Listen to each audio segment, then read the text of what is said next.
अस्सलाम वालेकुम स्टूडेंट्स, आज हमने क्लास फर्स्ट ईयर का जो लेक्चर नंबर 43 है वो स्टार्ट करना है। That is about viruses. ठीक है, हमने चैप्टर नंबर 5 स्टार्ट किया था वैरायटी ऑफ लाइफ। तो आज हम पढ़ेंगे कि वायरसेस क्या होते हैं। ठीक है, तो सबसे पहले आपने ये बात याद रखनी है कि जो लफ्ज वायरस था ये हमने डिराइव किया था एक लातीनी जबान के लफ्ज वीनम से, जिसका मतलब होता है पॉइजनस फ्लूइड।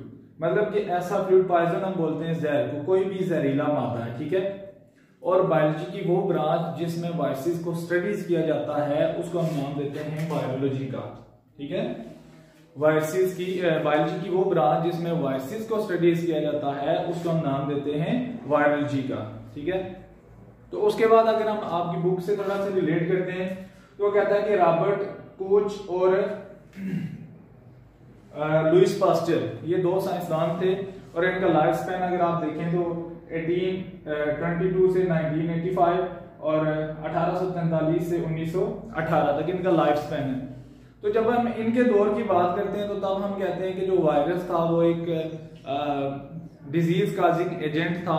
ठीक है, कोई इन्फेक्शियस पार्टिकल था, ऐसा पार्टिकल जो इन्फेक्शन काज कर रहा था। ठीक है, और तब इसके बारे में इतनी हमें इंफॉर्मेशन साइंटिस्ट के पास मौजूद नहीं थी। लेकिन जैसे ही अगर हम कहते हैं आपकी बुक में वो कह रहा है कि present notion is entirely different. Present notion से मुराद है कि जो आजकल का मफहूम है, आजकल जब हमने वायरस को स्टडी किया है तो वो जो हमने देखा कि आजकल का वायरस स्टडी के बाद उसमें बहुत सारी चेंजिंग आई है। हम ये नहीं कहते कि वो सिर्फ एक इन्फेक्शियस पार्टिकल है। उसके बारे में कहते हैं कि सबसे पहले कि virus consist of nucleic acid. उसमें क्या होता है, न्यूक्लिक एसिड होता है मतलब कि डीएनए या फिर आरएनए होता है। ठीक है, उसको हम जीनोम का नाम भी देते हैं। जीनोम से मुराद है कि सीक्वेंस ऑफ जीन्स जो उसमें मौजूद है। फिर वो कहता है कि इस न्यूक्लिक एसिड के राउंड प्रोटीन कोटिंग होती है। ठीक है, जिसको हम कैप्सिड का नाम देते हैं। फिर वो कहता है कि viruses are non cellular. Non cellular या ए सेलुलर से मुराद है कि वो उनमें कोई भी सेल मौजूद नहीं होता। देखिए अब यहाँ पे कंफ्लिक्शन आ जाती है। हम कहते हैं, हमने सेल थ्योरी में पढ़ा था कि all living organism are composed of one और मोर सेल। यही पढ़ा था ना हमने सेल थ्योरी में।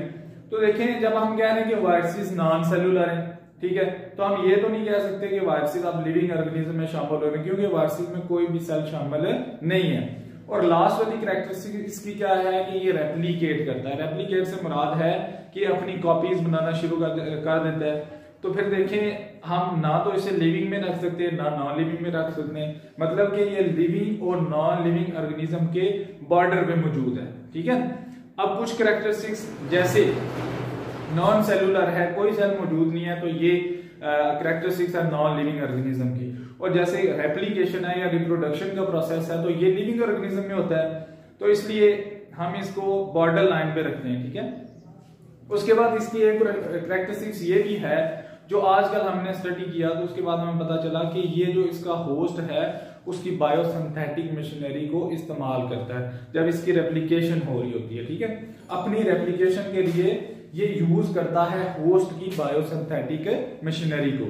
उसको यूज करके तो ये अपने प्रोटीन्स और न्यूक्लिक एसिड को बनाता है और फिर आगे इसकी रेप्लिकेशन स्टार्ट हो जाती है। ठीक है, उसके बाद आपके पास आ जाता है जो फर्स्ट इन्फेक्शियस डिजीज थी, बेशुमार इन्फेक्शियस डिजीज थी। जैसे कुछ बैक्टीरिया की वजह से इन्फेक्शन हो जाते थे, कुछ वायरसेस की वजह से। तो जो फर्स्ट इन्फेक्शियस डिजीज थी जिसके अगेंस्ट प्रिवेंटिव मेजर्स हमने बनाई वो कौन सी थी, कोई वायरल डिजीज थी। ठीक है, कौन सी डिजीज थी, वायरल डिजीज। मतलब कि सबसे पहली वाली ये इन्फेक्शियस डिजीज थी जिसके अगेंस्ट हमने कुछ प्रिवेंटिव मेजर्स से मुराद है कि हमने उसका कोई हल निकाला है। ठीक है, उसके बाद हमारे पास आ जाता है कंट्रीब्यूशन ऑफ एडवर्ड जेनर।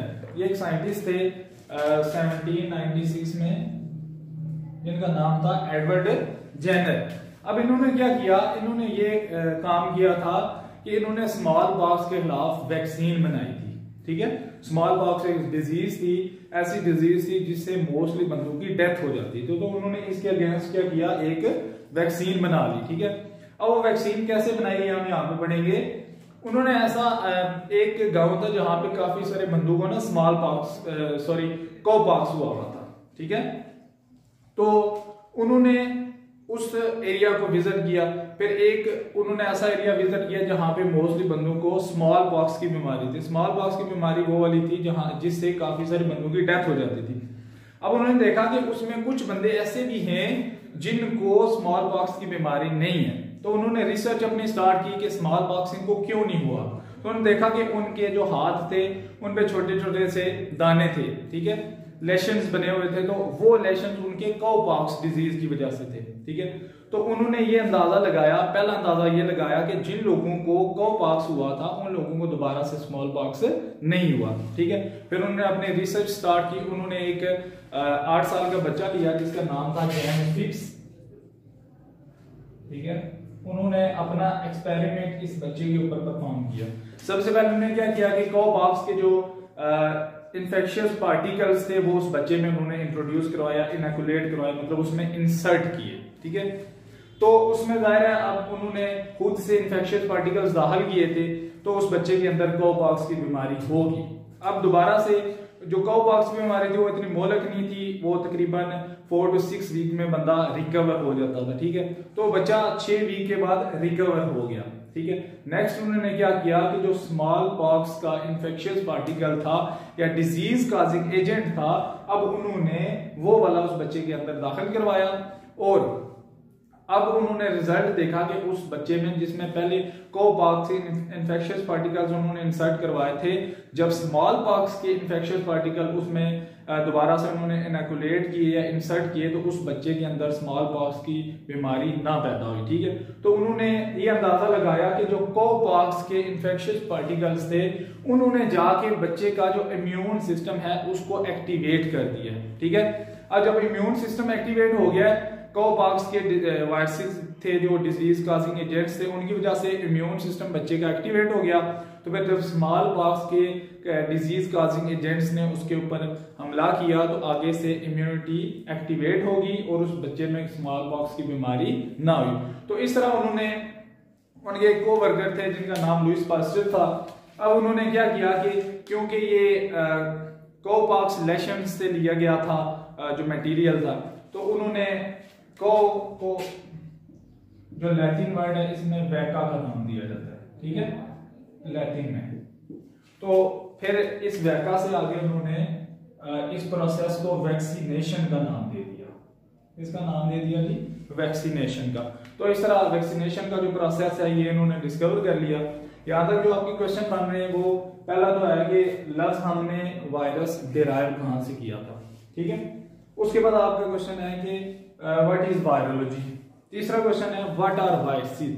तो वायरसेस का आप बोलेंगे दीज आर इन्फेक्शियस पार्टिकल्स, मतलब ऐसे पार्टिकल जो इन्फेक्शन कॉज करते हैं, नॉन सेलुलर है, मतलब कोई भी सेल उनमें मौजूद नहीं होता।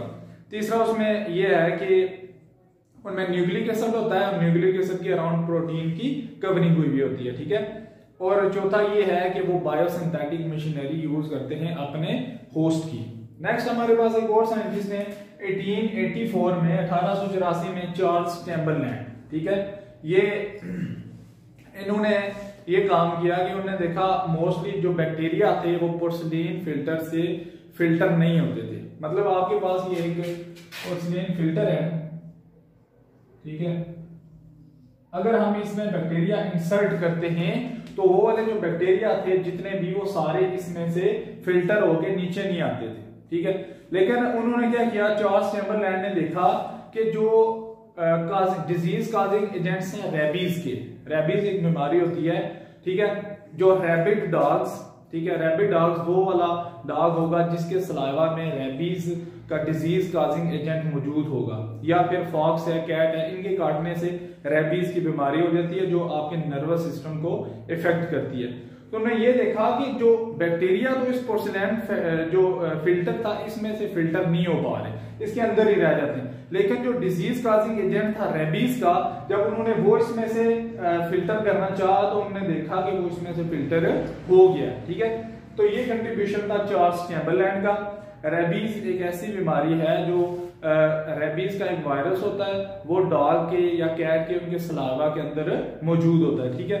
और अगर वो उनके सलाइवा के अंदर मौजूद हो, डिजीज काजिंग एजेंट उनके सलाइवा के अंदर मौजूद हो, तो जब वो किसी भी चीज को काटेगा तो वो डिजीज काजिंग एजेंट जो रेबीज वायरस है वो उस ऑर्गेनिज्म में आगे वाले में ट्रांसफर हो जाएगा, ठीक है। और वो आगे जाके तो उसके नर्वस सिस्टम को इफेक्ट करेगा, ठीक है। तो अगर रेबीज की बीमारी हो जाती है किसी को, तो फिर उसके खिलाफ एंटीबॉडीज या उसको इंजेक्शन लगाए जाते हैं जो क्या करते हैं कि उस रेबीज वायरस को एक्टिवेट नहीं होने देते, ठीक है। तो ये आपके यहाँ तक कोई 3-4 क्वेश्चन बनते हैं। एडवर्ड जेनर का काम है, चार्ल्स चैम्बरलैन का काम है, उसके बाद वायरसेस की डेफिनेशन है आपके पास, उसके बाद आ जाता है वायरोलॉजी। तो ये तकरीबन आपकी शॉर्ट क्वेश्चंस हैं, तो होप्स हो कि आपको समझ आ गई होगी। अगर किसी चीज की समझ नहीं आती तो आप कमेंट सेक्शन में मुझसे पूछ सकते हैं। अल्लाह हाफिज।